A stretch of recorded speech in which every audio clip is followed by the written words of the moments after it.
Hello friends, राजकाय special स्वामी भक्ती या चॅनलवर मी तुमचं पुन्हा एकदा नव्याने स्वागत करते. तर आज आपण आपल्या व्हिडिओमध्ये महादेवाची आणि मोचीची एक कथा पाहणार आहोत. तर ही कथा ऐकल्याने तुमची गरिबी ही कायमचीच नष्ट होईल. चला तर मग नेहमीप्रमाणेच आता आपण आपल्या व्हिडिओला सुरुवात करूया. श्री स्वामी समर्थ. हे महादेवा, जे कोणी भगवान शिव आणि मोचीची ही पौराणिक कथा ऐकतील त्यांच्या भाग्यातील सर्व दुःख, संकटे, गरिबी दूर होऊन त्यांच्या भाग्यात चमत्कार करा आणि या भक्तांना थक्क करणारी तुमची अनुभूती येऊ द्या. सदैव त्यांच्या कुटुंबाचे रक्षण करा. भगवान शिव आणि मोचीची ही कथा फक्त ऐकल्याने पिढ्यांची गरिबी दूर होते. ही कथा फक्त शांतपणे खऱ्या श्रद्धेने ऐकल्याने आपण भगवंताकडे मागू त्या इच्छा भगवंत स्वतः येऊन पूर्ण करतात. हा अनुभव तुम्हाला येत्या 3 दिवसात आल्याशिवाय राहणार नाही.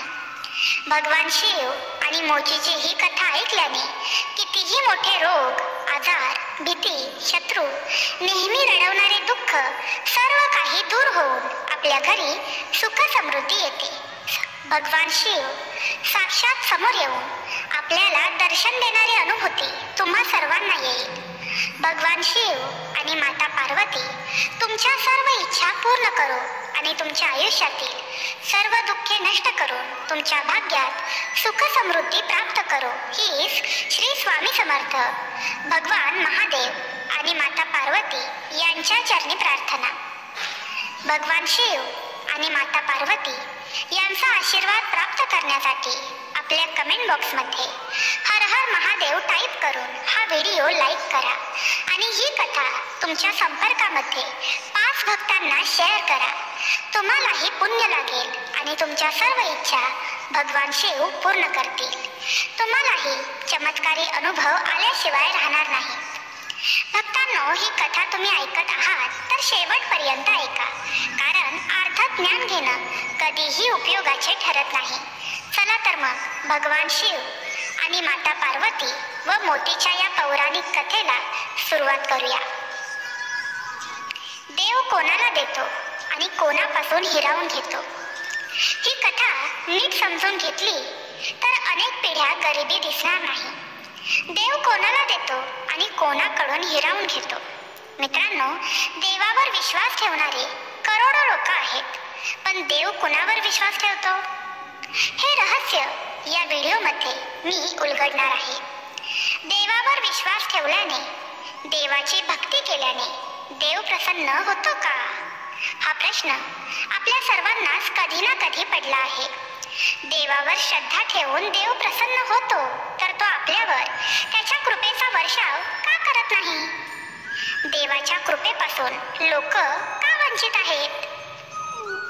देव आपल्यावर कधी प्रसन्न होतो आणि तो आपल्यावर कधी नाराज होतो हे आपण समजू शकलो नाही असं मला वाटतं. ज्या दिवशी तुम्हाला हे समजेल तेव्हा देवाचे आशीर्वाद तुमच्यावर वर्षाव करतील. ही कथा अतिशय हृदयस्पर्शी आहे आणि या कथेतून तुम्हाला अनेक प्रश्नांची उत्तरे मिळतील. भक्तांनो, ही गोष्ट आहे एका गरीब मोचीची. देवाने त्या गरीब मोचीला करोडपती कसे केले? आपल्या भावाचा विश्वासघात करणाऱ्यांना देव काय शिक्षा देतो हेही या कथेतून आपल्याला कळेल. ही कथा सुरुवातीपासून शेवटपर्यंत ऐकल्याने आपल्या सर्व इच्छा भगवान शिव पूर्ण करतात आणि आपल्या घरी कधीही संकटे येऊ देत नाही. त्यामुळे ही कथा सुरुवातीपासून शेवटपर्यंत ऐकण्याचा प्रयत्न करा, ही तुम्हा सर्वांना विनंती.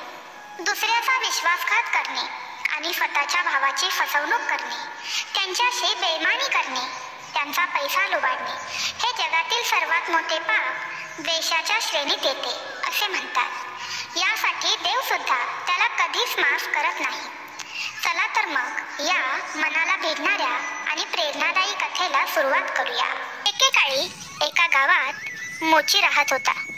त्याला 2 वेळचे जेवण मिळणेही अवघड होते. त्याचे स्वतःचे कोणतेही दुकान नव्हते जिथे तो आपले काम करण्यासाठी तात्पुरते थांबू शकतो. त्यामुळे तो कधी रस्त्यावर थांबायचा तर कधी रस्त्याच्या कडेला थांबून लोकांचे बूट आणि चप्पल दुरुस्त करून द्यायचा आणि त्याच्या कामाच्या बदल्यात आपल्या जीवनाचा उदरनिर्वाह करण्यासाठी मिळालेल्या पैशाने तो खूप समाधानी होता. भक्तांनो, एकेकाळी श्रावण महिना येतो आणि आपण सर्वजण जाणतोच की श्रावण महिना किती पवित्र असतो. श्रावण महिन्यात भगवान महादेवांचे भक्त त्यांना जल अभिषेक करतात, तसेच कावड यात्रा देखील काढतात. नेहमीप्रमाणे तो मोची लोकांची बुट दुरुस्त करत बसला होता आणि तिकडे श्रावण महिना चालू झाला होता. भगवान शिवाचे भक्त मोठ्या श्रद्धेने भगवान शिवांवर विश्वास ठेवून कावड अर्पण करण्यासाठी जात होते.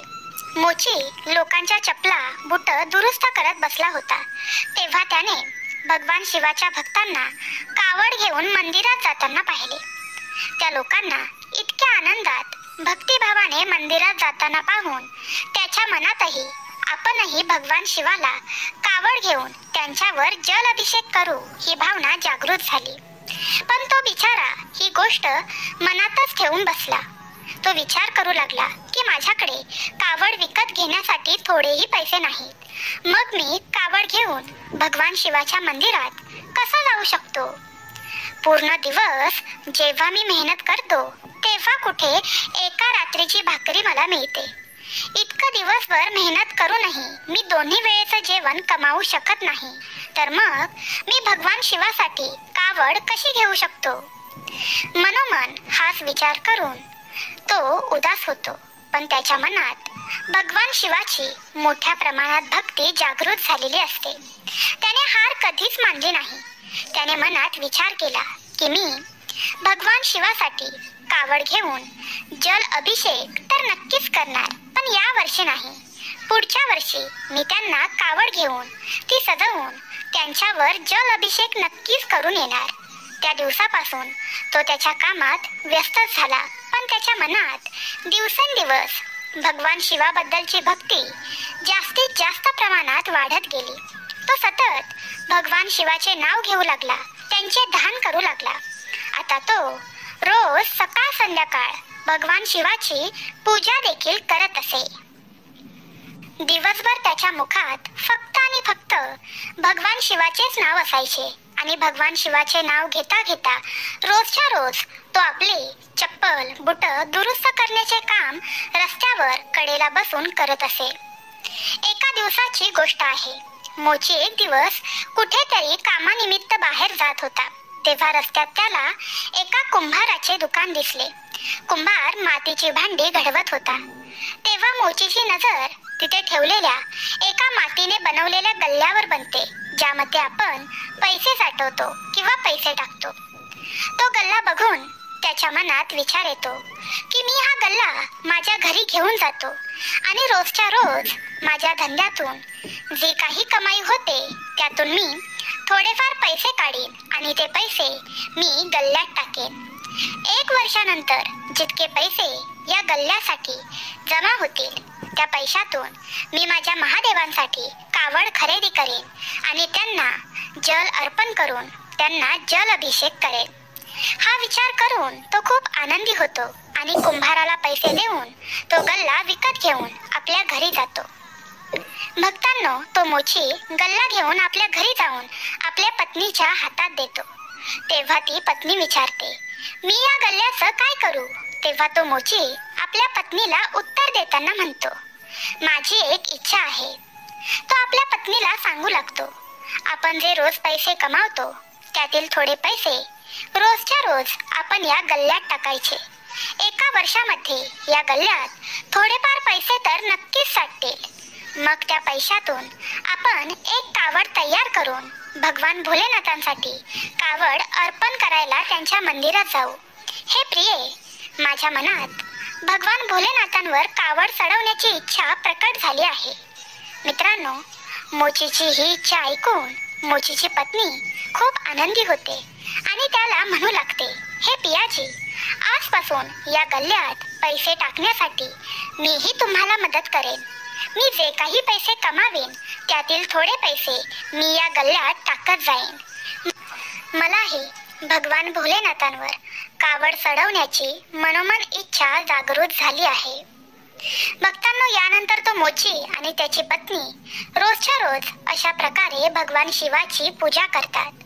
भगवान भोलेनाथांचे रोजच्या रोज आपल्या घरी नामस्मरण ध्यान धारणा करतात आणि आपले काम चालू ठेवतात. संध्याकाळी दिवसभर काम करून मोची जे पैसे घरी घेऊन येत असे त्यातील थोडेफार पैसे काढून मोची व त्याची पत्नी ते पैसे त्या गल्ल्यात टाकत असत. अशातच हळूहळू दिवस निघून जातात आणि कालांतराने 1 वर्ष येऊन श्रावण महिना देखील येतो. भक्तांनो, या महिन्यात सर्व भक्त कावड तयार करून महादेवांना अभिषेक करण्यासाठी त्यांच्या मंदिरात जाऊ लागतात. जेव्हा त्या मोचीने हे सर्व पाहिले तेव्हा तोही विचार करू लागला की आता या वर्षी तर मी नक्कीच कावड तयार करून महादेवांना जल अभिषेक करण्यासाठी मंदिरात जाणार. मग तो लगेचच त्याच्या घरी येतो आणि त्याचा गल्ला 1 वर्षामध्ये पूर्ण भरलेला असतो. त्याने मोठ्या मेहनतीने त्या गल्ल्यात पैसे टाकून ते पैसे साठवलेले असतात. घरी येऊन तो गल्ला तो मोची फोडतो आणि त्यातून बरेच पैसे बाहेर येतात. गल्ला फोडल्यावर त्यातून आलेल्या पैशातून मोची बाजारात जाऊन एक कावड तयार करून घरी आणतो. मोठ्या प्रेमाने तो ती कावड सुंदर अशी सजवतो. या वेळेला तो खूप आनंदी असतो. त्याचा आनंद गगनात मावत नसतो. कावड तयार करून झाल्यानंतर तो मोठ्या भक्तिभावाने गंगा स्नान करण्यासाठी तिकडे जातो. स्वतः स्नान करून आपल्या कावडमध्ये पाणी भरून तो महादेवांना अभिषेक करण्यासाठी भगवान शिवाच्या मंदिरात जायला निघतो.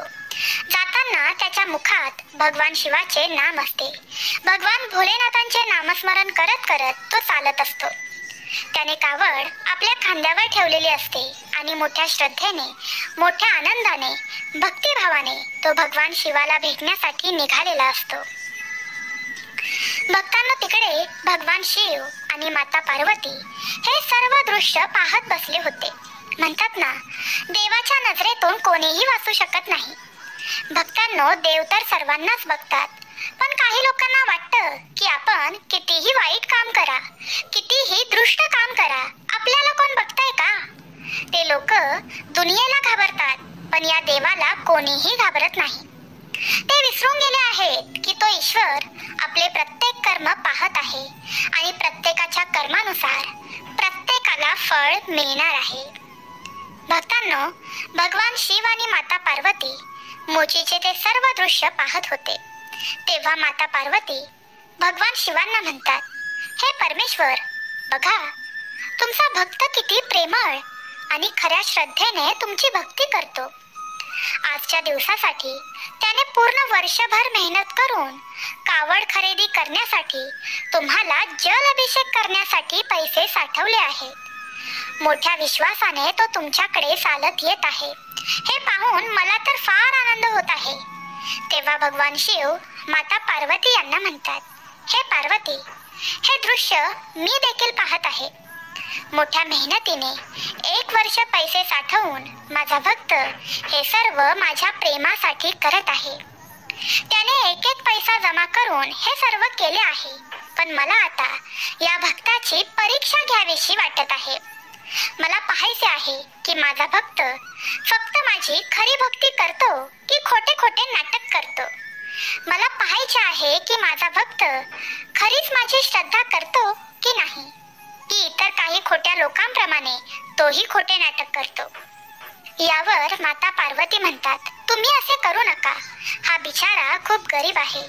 1 वर्षापासून पैसे साठवून तुमच्यासाठी तो कावड घेऊन तुमच्यावर जल अभिषेक करण्यासाठी तो येत आहे. पण तुम्ही त्याची परीक्षा घेऊन त्याला खूप जास्त दुःख देत आहात असं मला वाटतं. आणि जर तो परीक्षेत उत्तीर्ण झाला नाही तर त्या बिचाऱ्या भक्ताचे मन नाराज होईल आणि तो मन मारत जगत राहील आणि तुमच्यावर जल अभिषेक करण्याची त्याची इच्छा अपूर्ण राहील. तेव्हा भगवान भोलेनाथ म्हणतात, हे पार्वती, तुम्ही चिंता करणं सोडून द्या. माझे जे भक्त असतात ते खऱ्या मनाचे असतात आणि मी त्याच भक्ताची परीक्षा घेतो ज्या भक्ताला मी खूप चांगल्या प्रकारे ओळखत असतो. मी त्याच्या मनाच्या आतमध्ये जाऊन बघत असतो की कोणत्या भक्ताच्या मनामध्ये आमच्या प्रती खरी भक्ती आहे. त्यामुळे मला या मोचीची परीक्षा नक्कीच घ्यावी लागेल. तेव्हा माता पार्वती म्हणाल्या, ठीक आहे, जशी तुमची इच्छा प्रभू. भगवान शिवाचा भक्त मोची मोठ्या आनंदात भगवंताचे नामस्मरण करत भगवान भोलेनाथांचे कीर्तन करत करत कावड खांद्यावर घेऊन चालत होता.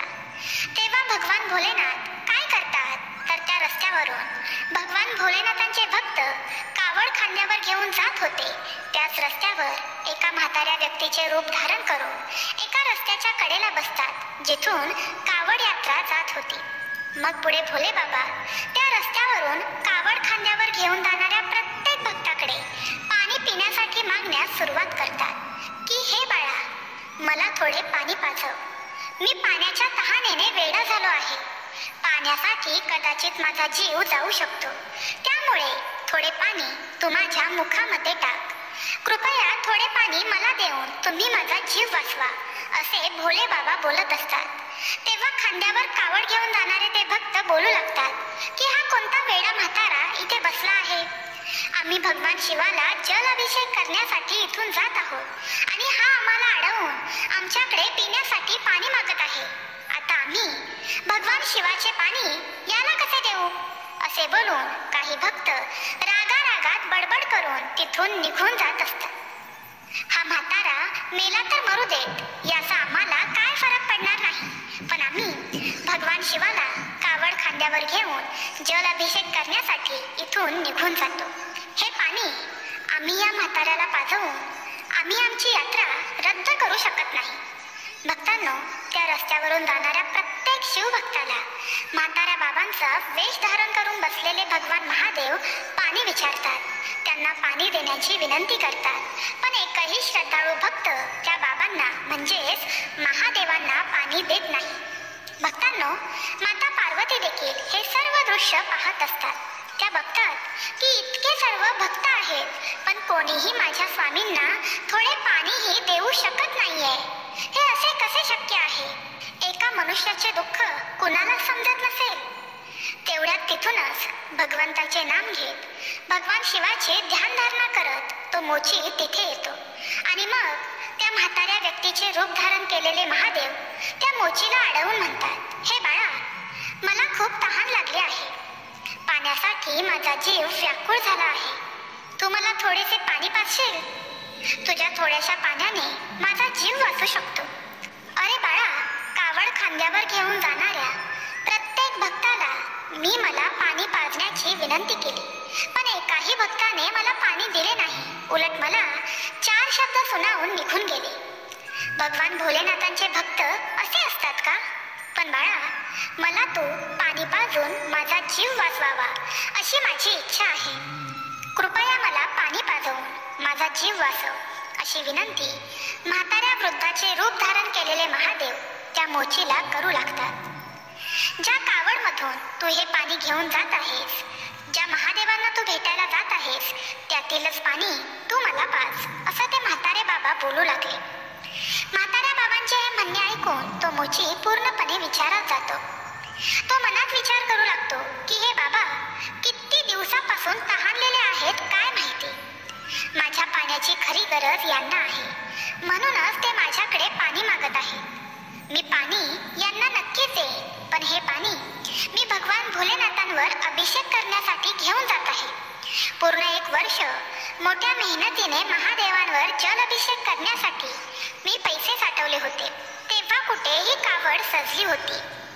मोठ्या आनंदाने ही कावड सजवून घेऊन मी महादेवांकडे जात आहे. पूर्ण 1 वर्ष मी या श्रावण महिन्याची वाट पाहिली की कधी एकदा श्रावण महिना येईल आणि मी महादेवांना जल अर्पण करायला जाईन. पूर्ण 1 वर्षानंतर माझे हे स्वप्न पूर्ण होत होते. याच विचारांमध्ये तो मोची पूर्णपणे गुंतून गेला होता. तेवढ्यात ते म्हातारे बाबा म्हणतात, हे बाळा, तू कोणता विचार करत आहेस? मी इथे तहानलेला मरत आहे. कृपया मला तुझे थोडे पाणी दे, नाहीतर माझा मृत्यू इथेच होईल. म्हाताऱ्या वृद्धाचे रूप धारण केलेल्या महादेवांची ही अवस्था पाहून त्या मोचीला त्या बाबांची खूप दया येते आणि त्याचे डोळे पाण्याने भरतात. त्याने क्षणातच भगवान भोलेनाथांची माफी मागितली. बोलू लागला, हे भगवान भोलेनाथ बाबा, मला माफ करा. यावर्षी मी तुम्हाला हे कावड आणि जल अभिषेक अर्पण करू शकत नाही, पण मात्र पुढच्या वर्षी मी नक्कीच तुम्हाला कावड घेऊन जल अभिषेक करायला नक्की येईल. हे भगवान भोलेनाथ बाबा, मी पुन्हा नव्याने पैसे साठवून तुमच्यासाठी कावड सजवून तुमच्यावर जल अभिषेक करायला येईल. आता तुम्ही मला थोडं समजून घ्या आणि माझ्यावर कृपा करून मला माफ करा. पण आता हे पाणी मी या म्हाताऱ्या बाबांना पाजतो. हे प्रभू, कृपया मला क्षमा करा, कारण हे म्हातारे बाबा पाण्यासाठी मरू शकतात आणि या क्षणाला माझे हे कर्तव्य आहे की त्यांना माझे हे पाणी पाजवून मी त्यांचा जीव वाचवावा. जर हे पाण्याशिवाय मरण पावले तर माझा तुमच्यावर जल अभिषेक करून काहीही उपयोग होणार नाही. सर्व काही व्यर्थ होईल. सर्वप्रथम माझा हा धर्म आहे की मी यांचा जीव वाचवला पाहिजे. पाण्याविना हे मरण पावले तर मला खूप मोठे पाप लागेल. भक्तांनो, हाच विचार करून त्या मोचीने त्याच्याकडील सर्व पाणी म्हाताऱ्याचे रूप धारण केलेल्या महादेवांना पाजले. भक्तांनो, या मोच्याला ठाऊक देखील नव्हते की हे म्हातारे बाबा साक्षात महादेव आहेत, पण त्याने आपला धर्म ओळखून आपले कर्तव्य समजून मानव सेवा केली आणि त्यांना पाणी पाजवून त्यांचा जीव वाचवला. मग मोची त्या म्हाताऱ्या बाबांना प्रणाम करून म्हणू लागतो की बाबा, मी आता घरी जातो, कारण आता माझ्याकडे भगवान भोलेनाथांवर जल अभिषेक करण्यासाठी पाणी नाही. पण यात वाईट वाटण्यासारखं काहीच नाही. मी पुढच्या वर्षी श्रावणात भगवान भोलेनाथ बाबांवर जल अर्पण करेन. असे बोलून तो मोची आपल्या घरी जायला निघतो. तेव्हा म्हाताऱ्या बाबांचे रूप धारण केलेले महादेव त्या मोचीला अडवतात आणि म्हणतात की बाळा, तू तुझ्या घरी जात आहेस आणि कधीही घरी खाली हाताने जाऊ नये. जेव्हा जेव्हा तुम्ही घरी जात असाल तेव्हा हातात काही ना काही घेऊन जावे. थांब, मी तुला काहीतरी देतो, ते घेऊन तू तुझ्या घरी जा. मोची मनात विचार करू लागला की काय माहित आता हे बाबा काय देत आहे, पण जशी त्यांची इच्छा, जे देतील त्याचा स्वीकार करून मी ते घरी घेऊन जाईन. तेव्हा म्हाताऱ्या बाबांचे रूप धारण केलेले महादेव त्या मोचीच्या हातात बेलपत्र ठेवतात. बेलपत्र हातात देऊन म्हाताऱ्या बाबांनी सांगितलं की ही पाने तू एका मातीच्या भांड्यामध्ये ठेव आणि तुझ्या घरी घेऊन जा. संध्याकाळी जिथे तू पूजा करतोस तिथे हे मातीचे भांडे नेऊन ठेव. सकाळी उठून तू आणि तुझी पत्नी या मातीच्या भांड्याची पूजा करा आणि मग हे मातीचे भांडे उघडा. भक्तांना नंतर तो मोची बाबांनी दिलेले ते बेलपत्र एका मातीच्या भांड्यात टाकून आपल्या घरी घेऊन जातो. त्यानंतर ते म्हातारे बाबा म्हणजेच साक्षात महादेव तिथून अंतर्ध्यान होऊन जातात आणि मोची ते मातीचे भांडे घेऊन आपल्या घरी पोहोचतो. मग त्या मोचीने घरी जाऊन घडलेली सर्व घटना आपल्या पत्नीला सांगितली. आपल्या पतीचे हे सर्व म्हणणे ऐकून पत्नी बोलू लागली, काहीच हरकत नाही. पुढच्या वर्षी श्रावण महिन्यात तुम्ही भगवान शिवाला जल अर्पण करा. आता या गोष्टींचे वाईट वाटून घेऊ नका. तुम्ही त्या वृद्ध बाबांना पाणी पाजवून त्यांचा आत्मा शांत केला आहे. त्याचबरोबर तुम्हाला खूप पुण्य देखील लाभलं आहे. तुम्ही खूप मोठे काम केले आहे. तेव्हा मोची बोलू लागला, त्या वृद्ध बाबांना मी पाणी पाजले. त्या वृद्ध बाबांनी मला या मातीच्या भांड्यात बेलपत्रांची ही पाने दिली आहेत. त्या बाबांनी संध्याकाळी हे मातीचे भांडे जिथे आपण पूजा करतो तिथे ठेवून सकाळी उठून आंघोळ करून त्या मातीच्या भांड्याची पूजा करून मगच ते भांडे उघडायला सांगितले आहे.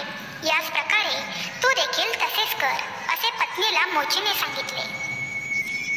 भक्तांनो, याच प्रकारे त्याच्या पत्नीने हे मातीचे भांडे ती जिथे पूजा करत असेल तिथे ठेवले आणि मग सकाळी उठून दोन्ही पती पत्नीने आंघोळ करून त्या मातीच्या भांड्याची पूजा करून ते मातीचे भांडे उघडले. तेव्हा ते दोघे पती पत्नी पूर्णपणे हैराण झाले.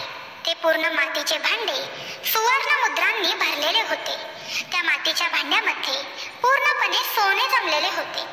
मोचीने मडक्यातील सोन्याची नाणी पाहिल्यावर त्याच्या डोळ्यात अश्रू तळवले. ते पती पत्नी दोघेही रडू लागले. तो म्हणाला, प्रभू, हे आश्चर्यकारक आहे. हा तर तर भगवान भोलेनाथांनी दिलेला आशीर्वाद आहे. भोलेनाथांनी माझ्यावर कृपा केली असे जोरजोरात तो मोची ओरडून आपल्या पत्नीला सांगू लागला. तो आपल्या पत्नीला म्हणाला, प्रिये, ज्या म्हाताऱ्या बाबांना मी पाणी पाजवून त्यांचा जीव वाचवला ते दुसरे तिसरे कोणीही नसून साक्षात माझे भोलेनाथ होते. त्यांनीच आपल्यावर कृपा केली. त्यांनीच मला ही बेलपत्र दिली आणि या पानांचे रूपांतर सोन्याच्या मुद्रांमध्ये केले. मी त्या बाबांना पाणी पाजले, पण मी ओळखू शकलो नाही की ते साक्षात देवांचे देव महादेव होते. हे परमेश्वरा, तुमची लीला धन्य आहे. भक्तांनो, आता मोची आणि त्याची पत्नी भगवान भोलेनाथांवरील भक्ती अधिक पटीने वाढवू लागतात. सोन्याच्या या मुद्रा बघून त्यांचे जीवन बदललेले असते. या सर्वात ते दोघे पती पत्नी खूप आनंदी असतात. नंतर थोड्या दिवसांनी या सुवर्ण मुद्रा बाजारात विकून तो मोची आपल्या स्वतःचे एक दुकान विकत घेतो. दुकानात तो चप्पल बुट विकू लागतो. तसेच त्याच्या आधीचे काम सुरूच असते. हळूहळू त्याचे दुकान खूप मोठे होते आणि चांगल्या प्रकारे चालू लागते. भोलेबाबांच्या आशीर्वादाने त्यांनी हळूहळू त्यांच्या दुकानात इतकी प्रगती केली की त्यांना भरपूर पैसे मिळू लागले. पैसे कमावून त्याने खूप छान घर बांधले आणि खूप छान घर बांधून दोन्ही पती पत्नी श्रीमंत झाले आणि त्या घरात आनंदाने राहू लागले. पण या सर्वांमध्ये त्यांनी कधीही भोलेनाथांची पूजा करणे सोडले नाही. कारण भक्तांनो, काही लोक असे असतात या जगात देवाने आशीर्वाद देऊन त्यांचे घर ऐश्वर्याने भरून लोक देवाची पूजा काय त्यांची आठवण देखील काढत नाहीत. पण भक्तांनो, मोची आणि त्याची पत्नी देवाला विसरले नाही. दिवसेंदिवस देवाची पूजा ते दोघंही करत राहिले. सतत त्यांच्या घरात भगवान भोलेनाथांचा जप चालूच राहिला. भगवान शिव त्यांच्या घराला सर्व सुख देत राहिले. त्यांच्या घरात सुख समृद्धी येत राहिली. भक्तांनो, त्या मोचीला एक भाऊ देखील होता. त्याच्या आधीच एक दुकान होते. त्याचेही दुकान खूप छान चालले होते. अचानक त्याने पाहिले की माझा भाऊ रोज रस्त्याच्या कडेला बसून बुट चपला दुरुस्त करायचा, ज्याला सकाळ संध्याकाळ भाकरी मिळणेही मुश्किल होते. आणि आज तो अचानक एवढा मोठा व्यवस्थापित कसा झाला? हा गरीब माणूस इतका श्रीमंत झाला तरी कसा? त्याने दुकानही घेतले आणि त्याने घर देखील बांधले. त्याच्याकडे खूप पैसा आहे. आपल्या भावाची प्रगती पाहून त्याचे हृदय जळले आणि त्याच्या हृदयावर साप रेंगाळला. आपल्या मोची भावाची प्रगती तो पचवू शकला नाही. आता या स्थितीवर तो इतका नाखुश झाला की तो रोज आपल्या भावाला मनातल्या मनात फुंकर घालू लागला, त्याच्यावर जळू लागला. भक्तांनो, हे स्वाभाविक आहे की तुमच्याकडे जास्त धन येत असेल आणि तुमची प्रगती होत असेल तर तुमचा हेवा करणारे, तुमच्यावर जळणारे लोकही वाटतात. अशा प्रकारे मोचीच्या भावाला त्याचा हेवा वाटला की त्याने काय केले पाहिजे की ज्यामुळे आपल्या भावाची वाट लागेल, तो उद्ध्वस्त होईल. मग त्याने मोचीवर चोरीचा आरोप लावला आणि गावातील मित्रांना सांगितले. त्याने आपल्या दुकानातून चपला बुट चोरून त्याने स्वतःचे दुकान टाकले आहे. त्याने आपल्या दुकानातून पैसे चोरले आहेत आणि माझा मालही चोरला आहे. त्यामुळेच गावकऱ्यांनो, हा माझा भाऊ मोची इतका मोठा सावकार बनला आहे. आपल्या भावाचे हे घाणेरडे बोलणे ऐकून तो मोची रडायलाच लागतो. तेव्हा गाववाल्याने त्या मोचीला विचारलं, तू तुझ्या भावाच्या दुकानातला माल, पैसे, बुट, चपला चोरून हे सर्व केलं आहेस का? तेव्हा त्याचा भाऊ पुन्हा म्हणाला, त्याला काय विचारता, मला विचारा. यानेच माझ्या दुकानातला सर्व माल, चपला, बुट चोरून त्याचे स्वतःचे दुकान टाकले आहे. तेव्हा लगेचच मोची रडत रडत म्हणतो की नाही, मी तुमचे सामान 1% चोरले नाही. ही तर माझ्यावर केलेल्या त्या म्हाताऱ्या बाबांची कृपा आहे. मग त्या मोच्याने घडलेली सर्व घटना गावकऱ्यांना सांगितली. पण त्या गावकऱ्यांनी त्या मोचीवर थोड्याही प्रमाणात विश्वास ठेवला नाही. तेव्हा काही गावकऱ्यांनी मोचीला विचारलं की हे म्हातारे बाबा आहेत तरी कोण? तेव्हा मोची म्हणाला, हे म्हातारे बाबा कोणी साधारण व्यक्ती नसून साक्षात भगवान भोलेनाथ होते. त्याच भगवान भोलेनाथांनी माझ्यावर कृपा केली आहे. मी श्रावण महिन्यात कावड घेऊन भगवान भोलेनाथांवर जल अभिषेक करण्यासाठी जात होतो. तेव्हा रस्त्यात एका म्हाताऱ्या बाबांचे रूप धारण करून मला भगवान भोलेनाथ बाबांनी अडवले आणि त्यांना पाणी पाजण्याची विनंती माझ्याजवळ केली. मी मोठ्या दयेने करुणेने त्यांना पाणी पाजवले आणि त्यांनी मला काही बेलपत्र दिली. भगवान भोलेनाथ बाबांनी मला त्या बेलपत्रांची घरी जाऊन पूजा करायला सांगितली. मग मी व माझ्या पत्नीने मातीच्या भांड्यात ठेवलेल्या बेलपत्रांची पूजा केली आणि चमत्कार झाला. साक्षात त्या मातीच्या भांड्यातील बेलपत्रांचे रूपांतर सोन्याच्या सुवर्ण मुद्रांमध्ये झाले. गावकऱ्यांनो त्या सुवर्ण मुद्रा बाजारात विकून मी माझे स्वतःचे दुकान विकत घेतले आणि हळूहळू माझी प्रगती भगवान भोलेनाथांच्या आशीर्वादाने होत आहे. भक्तांनो, त्या मोचीचे हे म्हणणे ऐकून गावकरी त्याच्यावर हसले आणि बोलू लागले, हा वेडा माणूस आहे. साक्षात भगवान भोलेनाथ कधीही प्रकट होऊन आपल्या भक्ताला मदत करायला येत नाही. हा माणूस तर आपल्याला काहीही सांगून फसवत आहे. भक्तांनो, म्हणतात ना, या दुनियेतील लोक खूप वेगळे आहेत. जोपर्यंत स्वतःच्या डोळ्यांनी चमत्कार पाहत नाही तोपर्यंत काही गोष्टींवर विश्वास ठेवत नाही. मग साक्षात त्यांच्याजवळ देव जरी जाऊन उभा राहिला तरीही ते त्यांना ओळखू शकत नाही, कारण ते लोभामध्ये अडकलेले आहेत. अशी ही लोक या दुनियेत आहेत. आणि फक्त हे खरे आहे, ज्या व्यक्तीमध्ये लोभ आहे, स्वार्थ आहे, त्या व्यक्तीच्या समोर साक्षात परमेश्वर प्रकट जरी झाला तरी ते त्यांना ओळखू शकणार नाही. गावकरी त्या मोचीला बोलू लागले, तू आम्हाला वेड बनवत आहेस. भगवान भोले बाबा कधीही कुठेही प्रकट होऊन काहीही देत नाही. गावकऱ्यांचे हे बोलणे ऐकून तो मोची खूप रडू लागला आणि भगवान भोलेनाथांना प्रार्थना करू लागला. बोलू लागला की हे भोले बाबा, तुम्ही हे काय केले? तुम्ही मला हे धन दिले आहे आणि मला ते मिळाले देखील. तुमच्या कृपेने मला सर्व प्राप्त झाले आहे आणि मी खूप पुढे देखील गेलो आहे. हे सर्व तुमचेच आहे. हे सर्व तुम्ही मला दिलेले आहे, पण आज मला चोर ठरवले गेले आहे. या पृथ्वीवरील लोक मला चोर बोलत आहेत. लोकांचे जाऊ दे, पण माझा सख्खा भाऊही मला चोर बोलत आहे. भोले बाबा, माझ्या भावाकडून मी ही अपेक्षा कधीच ठेवली नव्हती. तोही मला चोर बोलत आहे. हे भगवान भोलेनाथ, या सर्वांमध्ये हेच चांगलं झालं असतं की जर तुम्ही मला काय दिलंच नसतं तर हे सर्व झालंच नसतं. कुणीही मला चोर बोललंच नसतं. जर मी गरीब राहिलो असतो तर कमीत कमी ही पृथ्वीवरील लोक मला चोर तरी म्हणाले नसते. भक्तांनो, अशा प्रकारे तो मोची भगवान भोलेनाथांना रडत रडत ही तक्रार करू लागतो. तेव्हा त्या मोचीचा भाऊ बोलू लागतो, मला तुझ्यावर विश्वास नाही. गावकऱ्यांनो, आपण पंचायतीमध्ये जाऊया. हा असा त्याची चूक मान्य करणारच नाही. पंचायतीमध्ये बसून त्या माणसांमध्ये हा त्याची चूक बरोबर मान्य करेल. भक्तांनो, मग दुसऱ्या दिवशी त्याचा भाऊ पंचायत जमा करतो. त्या पंचायतीमध्ये विचारलं जातं, सांगा तुमचा माल, तुमची चोरी कोणी केली? तेव्हा त्याचा भाऊ बोलू लागला की हा माझा भाऊ मोची चोर आहे. त्याने माझ्या दुकानातील सर्व सामान चोरून स्वतःचे दुकान टाकले आहे. माझे पैसे चोरून हा आता श्रीमंत झाला आहे. मला माझे पैसे पुन्हा भेटले पाहिजे.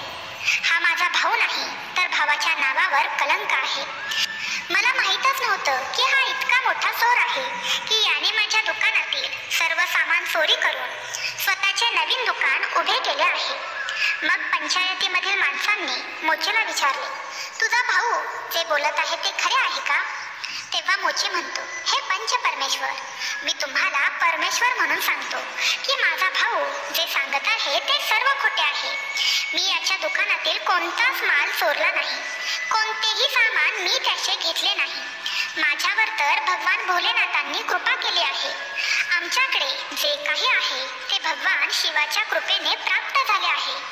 भक्तांनो, मोचेने घडलेली सर्व घटना त्या पंचांना सांगितली, पण त्या पंचांनी थोडाही विश्वास त्या मोचीवर ठेवला नाही.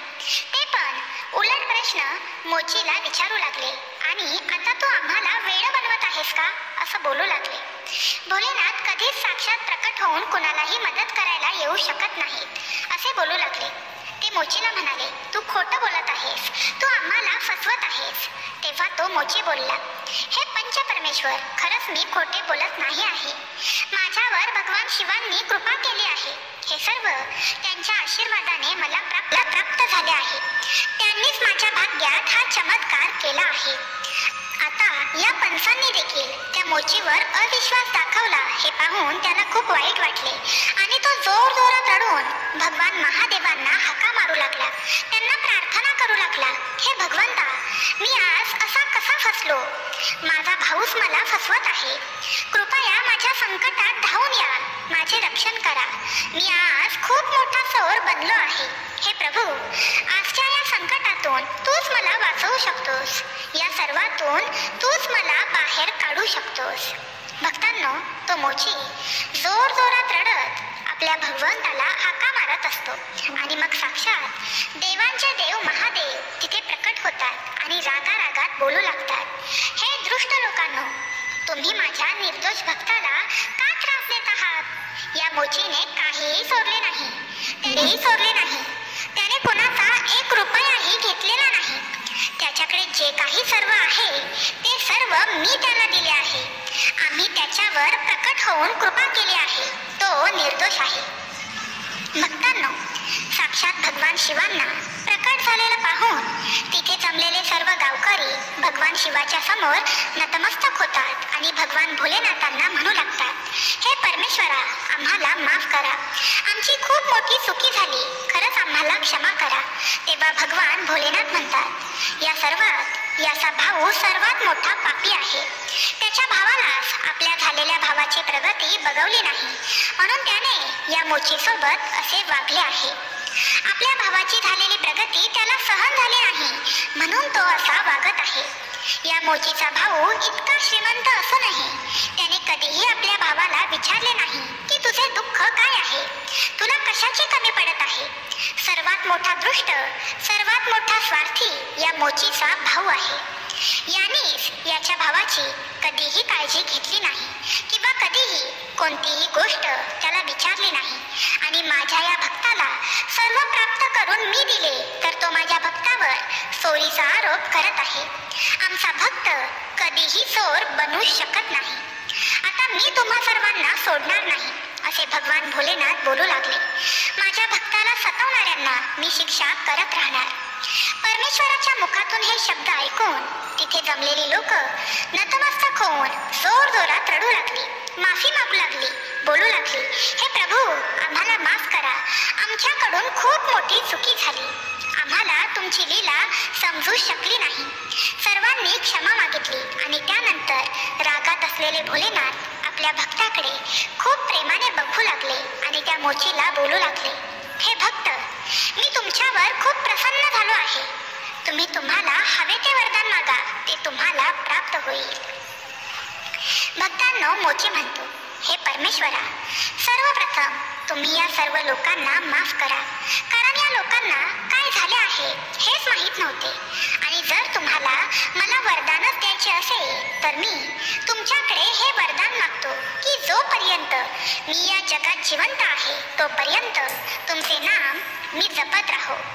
तुमचे नाम अखंड माझ्या मुखात राहो आणि जेव्हा या पृथ्वीवर माझा मृत्यू होईल तेव्हाही माझ्या मुखात तुमचेच नाम घेऊन माझा मृत्यू व्हावा, हीच प्रार्थना आहे. भक्तांनो, त्यांच्या भक्तांचे म्हणणे ऐकून भगवान भोलेनाथ तथास्तु असे म्हणतात आणि तिथून अदृश्य होऊन जातात. त्यानंतर सर्व लोक आणि त्या मोचीचा भाऊ त्या मोचीची माफी मागतात आणि म्हणतात की तुम्ही तर सर्वात मोठे भक्त आहात. आम्ही आसक्तीच्या जाळ्यात अडकलो आहोत, त्यामुळे आम्हाला चांगले काय वाईट काय हे आम्हाला समजत नाही. आम्ही फक्त वाईट पाहू शकतो आणि जे लोक स्वार्थ लोभापासून दूर आहेत तेच चांगले पाहू शकतात. भक्तांनो, या कथेतून आपण शिकलो की भक्तीमध्ये खूप मोठी शक्ती आहे. ज्यांना भगवंतावर प्रेम असते आणि जे भक्त निस्वार्थ सेवा करतात त्यांनाच देवाची कृपा प्राप्त होते आणि त्यांनाच देवाची कृपा समजते. मग भक्त मागायच्या आधीच त्यांना सर्व काही देव प्राप्त करून देतो. ज्यांच्या मनात स्वार्थ लोभ असतो, त्यांच्या मनात खोटेपणा असतो, मोठेपणा असतो. जे खोटी भक्ती करतात, ज्यांच्या मनात दयेची भावना नसते, त्यांना वाटतं की मी खूप मोठे दान करत आहे असे दाखवण्याची त्यांची भावना असते. परंतु जर हृदयात प्रेम नसेल तर त्याची सर्वात मोठी सेवा देखील व्यर्थ होऊ शकते. जर तुम्ही इकडे देवाच्या पाया पडत आहात, हात जोडत आहात, त्यांना नैवेद्य दाखवत आहात, पण तुम्ही तुमच्या दारात आलेल्या एका भुकेल्या माणसाला उपाशी पाठवत आहात, तर याचा काहीच उपयोग नाही. भगवंताला असे भक्त प्रिय नसतात.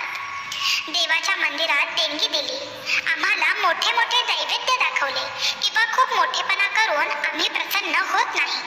आम्हाला असे भक्त प्रिय नाहीत.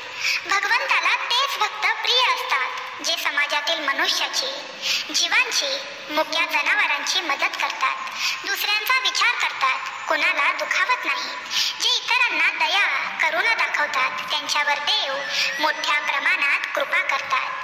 मनुष्यामध्ये भगवंताला बघायला शिका आणि तुमच्याने होईल तेवढी सेवा करा. परमेश्वर तुम्हाला काहीही कमी पडू देणार नाही.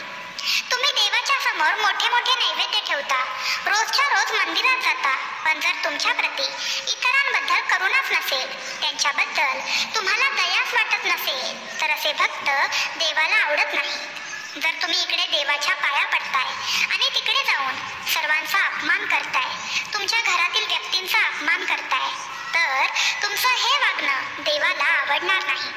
तुम्ही दुसऱ्यांचा आत्मा शांत करा, त्यांना आनंदी ठेवण्याचा प्रयत्न करा, मग बघा देव तुम्हाला शांत करेल, देव तुम्हाला आनंदी ठेवेल, देव तुम्हाला काहीही कमी पडू देणार नाही. हा विश्वास आहे. सर्व प्राणी मात्रांवर दयाळूपणे वागणे, भुकेल्यांना, तहानलेल्यांना मदत करणे, गरीब, निराधार, आजारी इत्यादींचे भले करणे, नेहमी आपल्या मनात दयेची भावना असणे म्हणजेच ईश्वर सेवा होय. तर भक्तांनो, तुम्हाला आजचा व्हिडिओ कसा वाटला हे नक्की आम्हाला कमेंट करून सांगा. व्हिडिओ आवडला असेल तर नक्कीच लाईक करा, शेअर करा आणि नवीन असाल तर आपल्या चॅनलला सबस्क्राईब करा. आणि हो, बेल आयकन प्रेस करायला अजिबात विसरू नका, म्हणजे व्हिडिओचं नोटिफिकेशन तुम्हाला येईल आणि व्हिडिओ आल्या लगेचच्या लगेचच तुम्हाला पाहता येईल. तर मित्रांनो, भेटूया उद्याच्या व्हिडिओमध्ये नवीन विषय आणि नवीन व्हिडिओ घेऊन. तोपर्यंत बाय बाय. श्री स्वामी समर्थ.